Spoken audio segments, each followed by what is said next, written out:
Good morning, good afternoon, good evening, wherever you are. Thank you for stopping by. I was out at the market yesterday. I had to buy some chicken, so I did. And I got boneless, skinless chicken breast, a very common purchase that people make all over the world. This time I remember what I paid because people ask me, how much does this cost, how much does that cost, and so forth. And I really don't spend my time focusing on trying to remember all the prices that I paid.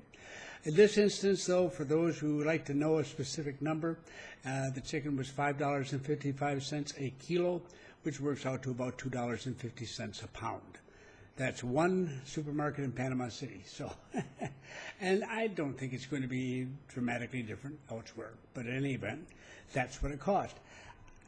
This sort of comparison can sometimes be useful, and other times it's not very useful at all. There's so many different ways, so many different things you can purchase in a society like Panama's, and you can go to different types of stores. We have these sort of the big stores like Target, Walmart, all that have a variety of different departments and sell all sorts of things. If you buy a large enough quantity, you get a lower price. I'm sure most of you come from countries that have that kind of store. We have that too. And we also have those that are very, very modern supermarkets with just about everything under the sun.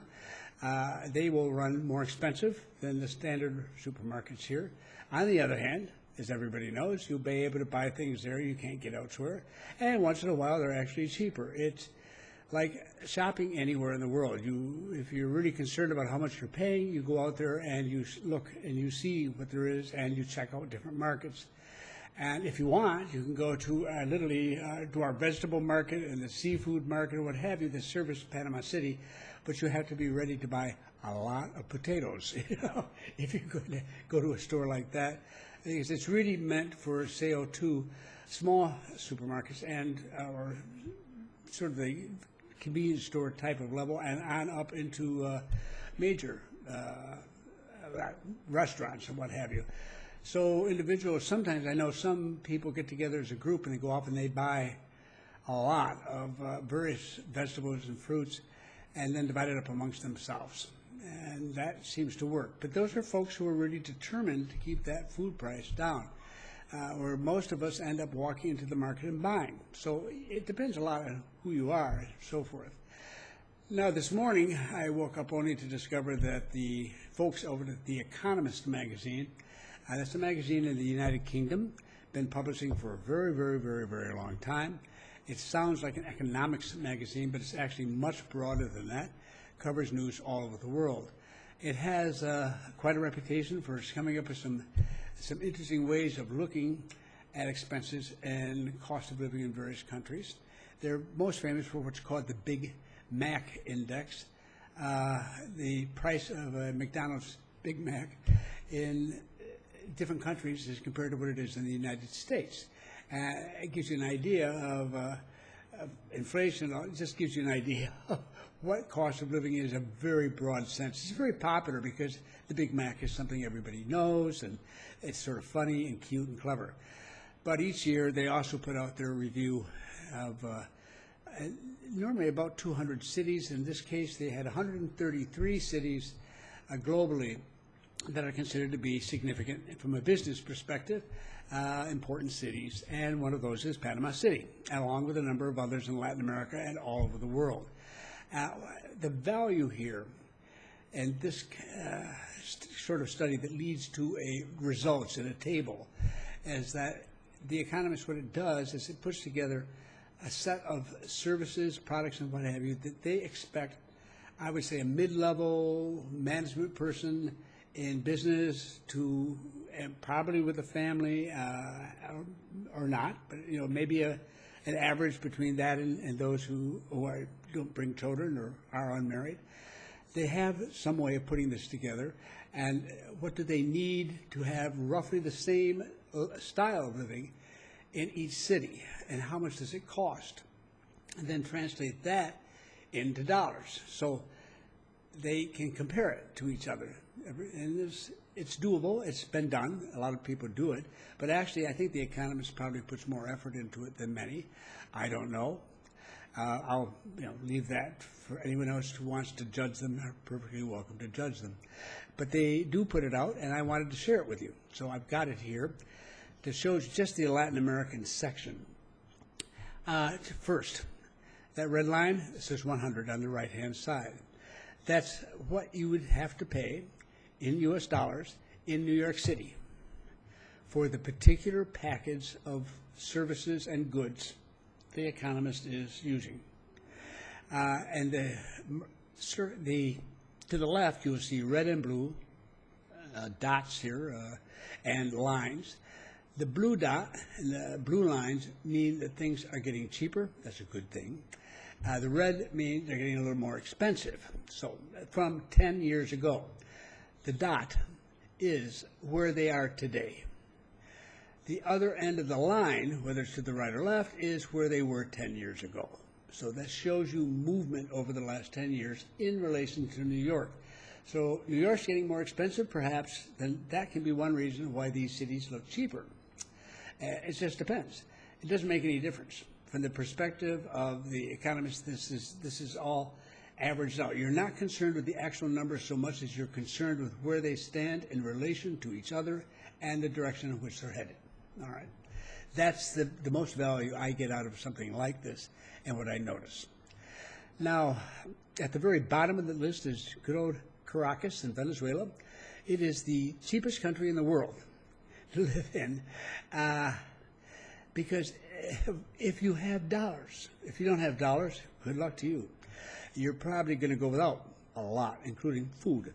It's a terrible mess in Venezuela, and there's no escaping it. So, yeah, it's cheap in that sense. A dollar can get you a lot, if it's a real dollar, it can get you a lot in Venezuela. But who wants to pay the huge price you have to pay that's non-financial for living in a disaster area like that? I don't think there are many of us. So that's not very impressive. The cities directly above it, Buenos Aires and Asunción, they are both were more expensive than Panama City, which comes just above them, but now they're cheaper. Buenos Aires is in Argentina. Asunción is in Paraguay, which is not far from Argentina. They're in the same southern end of South America, the southern half. You can see that they have gotten cheaper, pretty substantially over the last 10 years. Some of this has to do with political and economic problems they have had themselves inside their countries. And again, inflation can be a real problem for them too. And it shows up in these particular numbers. Now, looking above where Panama City is at the moment, you see some really dramatic drops in Rio de Janeiro, Sao Paulo in Brazil, and Bogota in Colombia. Now, in fact, Rio de Janeiro and Panama City are actually equal to each other now. 10 years ago, no way.